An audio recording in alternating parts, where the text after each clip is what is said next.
Listen to me now, brother. Where you say, Contradicting yourself.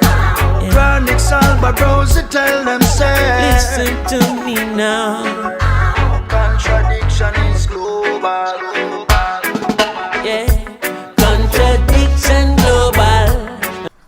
Okay, hello guys, I'm back here again. This time I'm gonna start a new series called Responding to the Comments on Flat Earth. So I'm responding to I guess I'll respond to both Flat Earthers and Globe Earth believers. But this is gonna be a new series where I'll respond to the comments, because some of them are pretty good comments and some of them are good listeners. Like for example, this Ed Haynes guy, he's gotta be my best subscriber. He's always watching my videos. He's first to comment. And again, I decided to make this channel out of love. I'm out here trying to help you guys out. My Spanish videos are all to help out my country, Cuba. My English videos are all to help you guys break free from the chains that shackle you to these false beliefs. But anyways, I decided to make a new series where I individually help one of you guys out. So I'm gonna personally try to help out this one subscriber called Ed Haynes, who comments on my videos quite often. He's pretty good and he seems to have a lot of questions about the flat earth.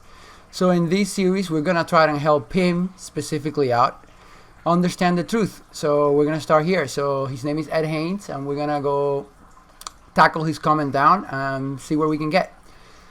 So he's obviously mad that I talk about how NASA is fake. So he's trying to say that even though NASA is fake and it's obviously lying to them, he still doesn't buy the earth is flat. He needs to know why the earth is flat. He wants me to focus on why the earth is flat and not so much on why NASA's lying, which fair enough, sounds good. So let's take a look at his first comment. Why not make a video explaining why no flat earth physicist can offer known physics which would allow flat earth to exist?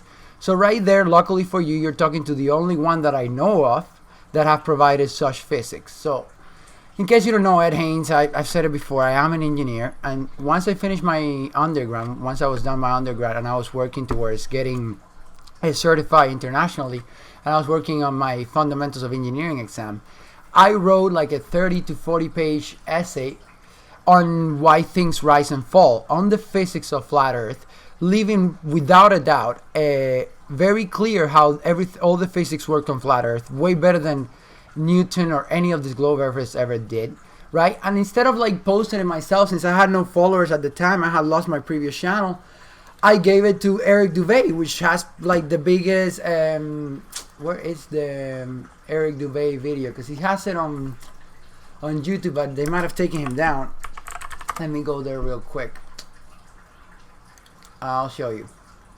So I gave it to him to do the video on, because he had a large following and he does pretty good at reading. So I gave him the video. I'll show it to you here, which it has 43,000 views, right? And here he goes over the physics of why things fall, and he says that he collaborated with the chemical engineer Aerodyname. That's me, by the way. I just can't tell you my name, because if I tell you my name, you know what I said in my previous video. If you try to even say anything about flat earth or come out against the globe earth, you lose your entire livelihood. Everyone knows this. You can all live in this world while thinking the earth is flat. You know, they won't allow you, right? So anyways, I gave him the video. It has 43,000 views, and I go over all the fixes. But here, I'll show you the PDF. This is on my desktop because I made it, right? Like, this is done by me. So here, these are all the physics you need to know. Here I provide more than enough evidence, graphs. I provide all the equations you need to know. Here I provide an alternative for the F equal ma, right, that Newton gave. I provided an alternative for the force of gravity, which I call force of density. And then here I show you what it really is. It's actually the volume times the it's not the gravitational constant, I call it the density constant, because it's a constant fall rate of matter in empty space, right? That's really G, is the constant fall rate of matter in empty space, times the difference in density between the medium and the object, times the volume of the object. That gives you the resultant force every single time of a falling object. Anyways, I'm not gonna go over this because it's 40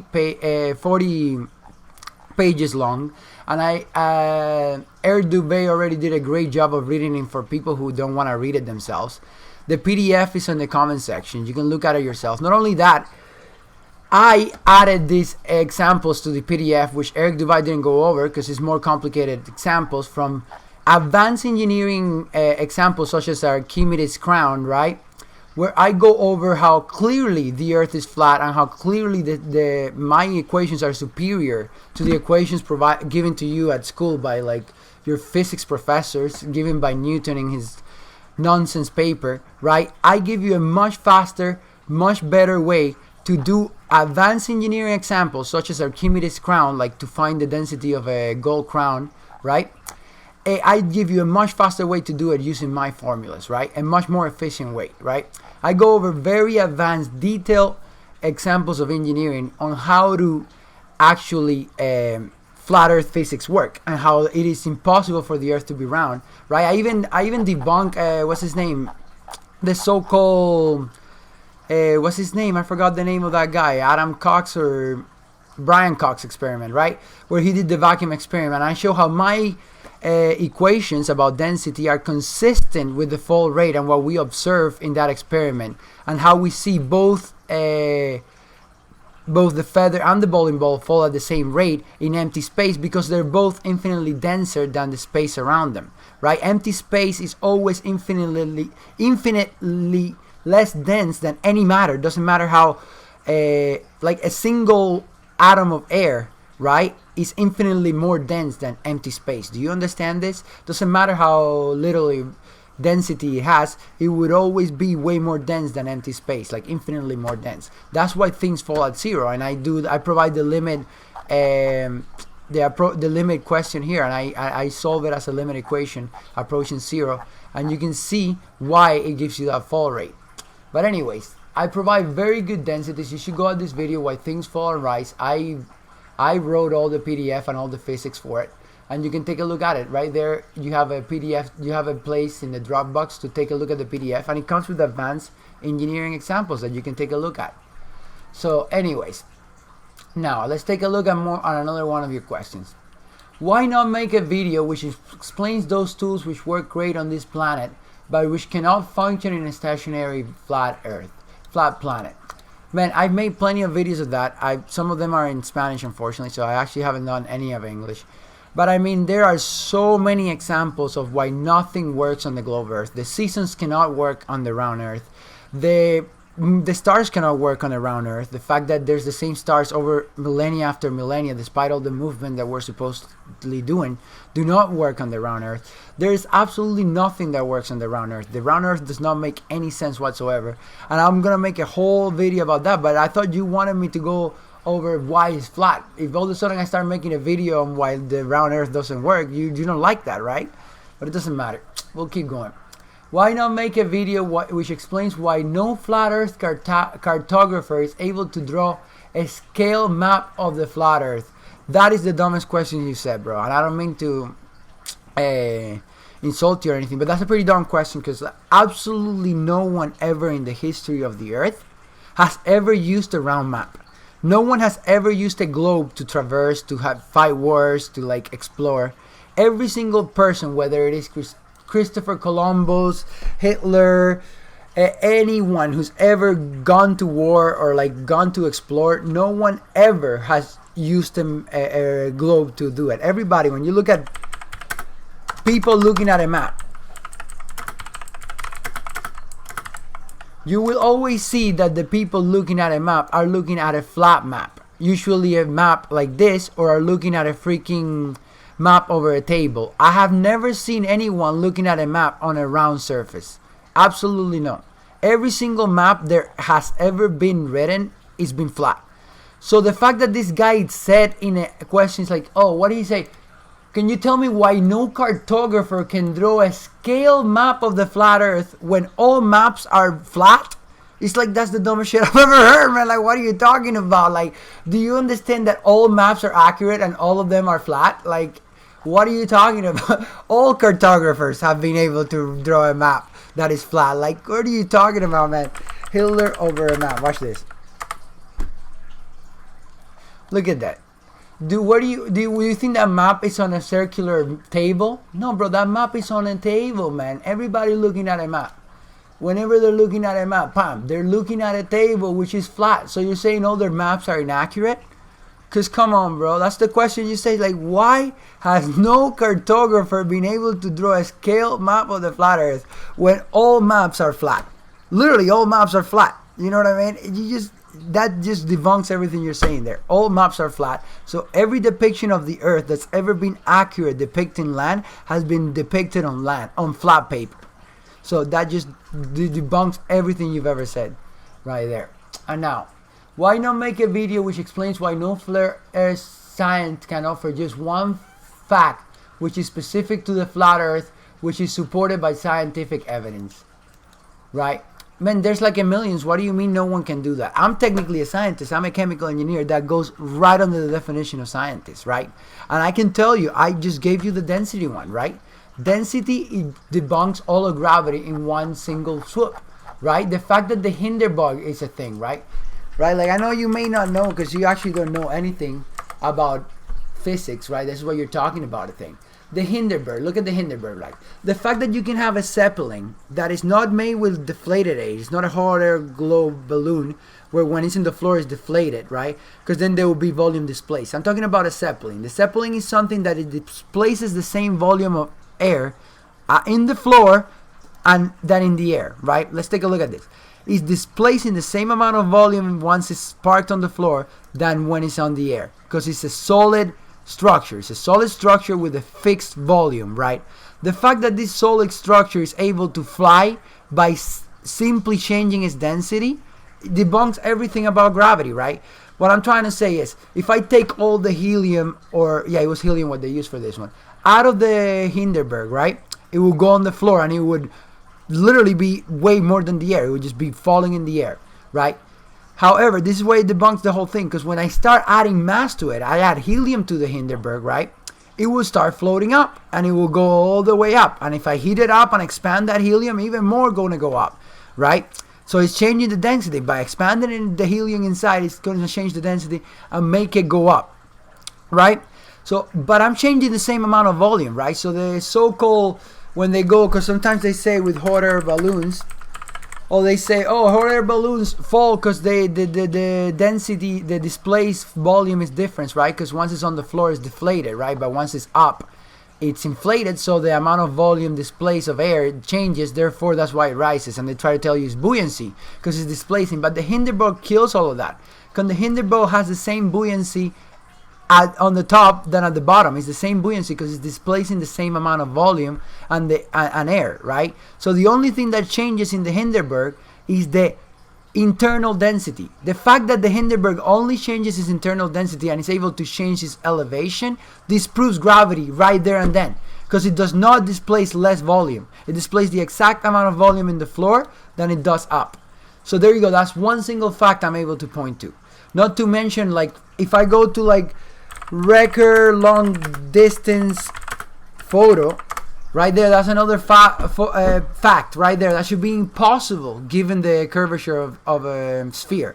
If you know anything about sphere, you know that their curvature would be an exponential curve because it is not a straight. When you look at a curve of a sphere, it's a curve, it's not a straight line. Therefore, it's an exponential relationship between the elevation drop and the distance, right?